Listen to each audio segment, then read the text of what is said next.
Capítulo 26.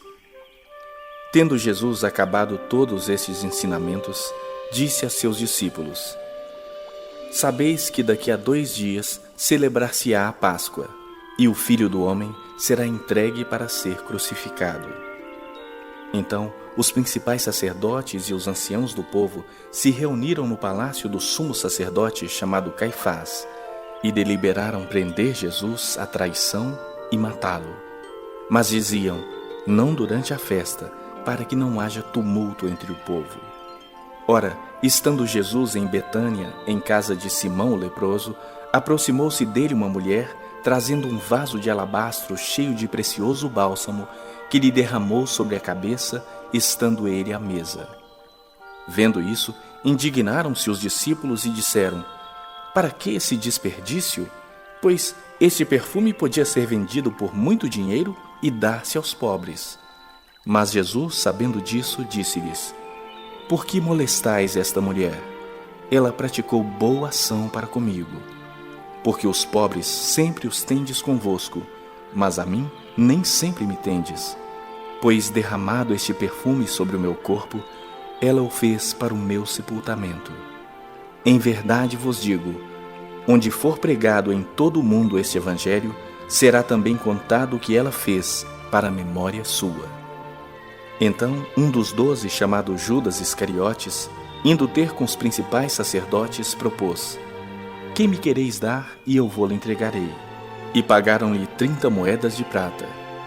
E, desse momento em diante, buscava ele uma boa ocasião para o entregar.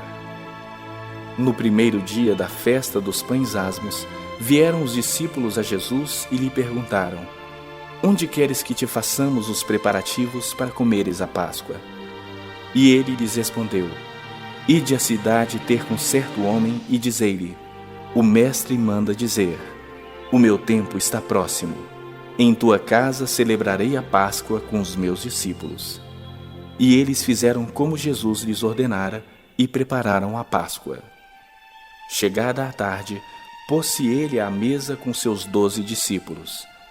E enquanto comiam, declarou Jesus: em verdade vos digo que um dentre vós me trairá. E eles, muitíssimo contristados, começaram um por um a perguntar-lhe: porventura sou eu, Senhor? E ele respondeu: o que mete comigo a mão no prato, esse me trairá. O Filho do Homem vai, como está escrito a seu respeito, mas ai daquele por intermédio de quem o Filho do Homem está sendo traído. Melhor lhe fora não haver nascido. Então Judas, que o traía, perguntou: acaso sou eu, mestre? Respondeu-lhe Jesus: tu o disseste. Enquanto comiam, tomou Jesus um pão e, abençoando-o, o partiu e o deu aos discípulos, dizendo: tomai, comei, este é o meu corpo. A seguir, tomou um cálice e, tendo dado graças, o deu aos discípulos, dizendo: bebei dele todos, porque isto é o meu sangue, o sangue da nova aliança, derramado em favor de muitos para a remissão de pecados. E digo-vos que desta hora em diante não beberei deste fruto da videira, até aquele dia em que o hei de beber novo convosco no reino de meu Pai. E tendo cantado um hino, saíram para o Monte das Oliveiras. Então Jesus lhes disse: esta noite todos vós vos escandalizareis comigo, porque está escrito: ferirei o pastor, e as ovelhas do rebanho ficarão dispersas.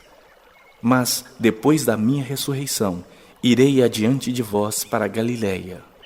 Disse-lhe Pedro: ainda que venhas a ser um tropeço para todos, nunca o serás para mim.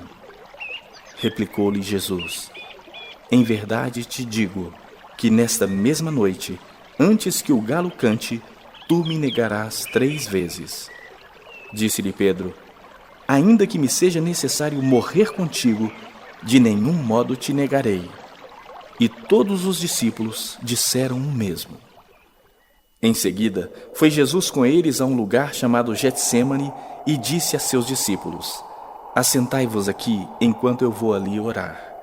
e levando consigo a Pedro e aos 2 filhos de Zebedeu, começou a entristecer-se e a angustiar-se. Então lhes disse: a minha alma está profundamente triste até a morte. Ficai aqui e vigiai comigo. Adiantando-se um pouco, prostrou-se sobre o seu rosto, orando, e disse: meu Pai, se possível, passe de mim este cálice. Todavia, não seja como eu quero, e sim como tu queres. E voltando para os discípulos, achou-os dormindo, e disse a Pedro: então nenhuma hora pudestes vós vigiar comigo? Vigiai e orai para que não entreis em tentação. O espírito, na verdade, está pronto, mas a carne é fraca. Tornando a retirar-se, orou de novo, dizendo: meu Pai, se não é possível passar de mim este cálice sem que eu o beba, faça-se a tua vontade. E voltando, achou-os outra vez dormindo, porque os seus olhos estavam pesados. Deixando-os novamente, foi orar pela 3ª vez, repetindo as mesmas palavras. Então voltou para os discípulos e lhes disse: ainda dormis e repousais? Eis que é chegada a hora, e o Filho do Homem está sendo entregue nas mãos de pecadores. Levantai-vos, vamos, eis que o traidor se aproxima. Falava ele ainda, e eis que chegou Judas, um dos 12, e com ele grande turba com espadas e porretes, vinda da parte dos principais sacerdotes e dos anciãos do povo.